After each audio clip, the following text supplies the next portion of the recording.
آج کل طوفانی بارشوں کا سلسلہ ہے اور ہمارے ملک کے بہت سارے علاقے طوفان کی زد میں آ چکے ہیں۔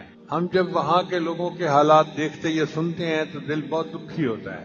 عورتیں بچے پریشان ہیں، سر چھپانے کی جگہ نہیں، پھر وبائی امراض الگ پھیل رہی ہیں اور ان کی مدد کے لیے کوئی جاتا بھی نہیں الا ماشاء اللہ۔ اب ہمارے اوپر یہ ضروری ہے کہ ہم اس کو اپنی تکلیف سمجھیں اور ان اپنے بھائیوں تک جو پہنچا سکتے ہیں امدادی سامان پہنچائیں۔ کھانے پینے کی چیزیں ہوں، پکا ہوا کھانا ہو، دوائیاں ہوں، ان کی مدد کرنا ہمارے اوپر ضروری ہے۔ ہمارے اندر جذبہ ہوتا ہے لیکن دھیان نہیں دیتے، بے دھیانی ہوتی ہے۔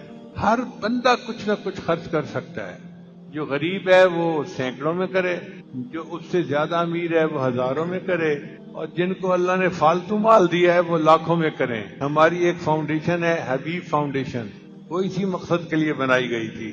جب ہمارے اس علاقے میں سیلاب آتا تھا تو ہم نے بہت مرتبہ لوگوں کو، متاثرین کو مکان بھی بنا کے دیے اور ان کو امدادی پیکج بھی دیے۔ ہمارا ارادہ اب بھی یہی ہے کہ ہم انشاءاللہ ابھی بھی اپنے بندے بھیجیں گے اور اس علاقے میں متاثرین کی مدد کریں گے۔ توسا کے علاقے کے کچھ علماء ہیں جو ہمارے مدرسے میں استاد ہیں، تو ان کی وساطت سے وہاں متاثرین کو چیز پہنچائی جا سکتی ہے۔ راجن پور کے علاقے میں بھی ایک مدرسہ ہے ہمارے اپنے قریبی ساتھیوں کا، تو ان کی وساطت سے یہ کام کیا جا سکتا ہے۔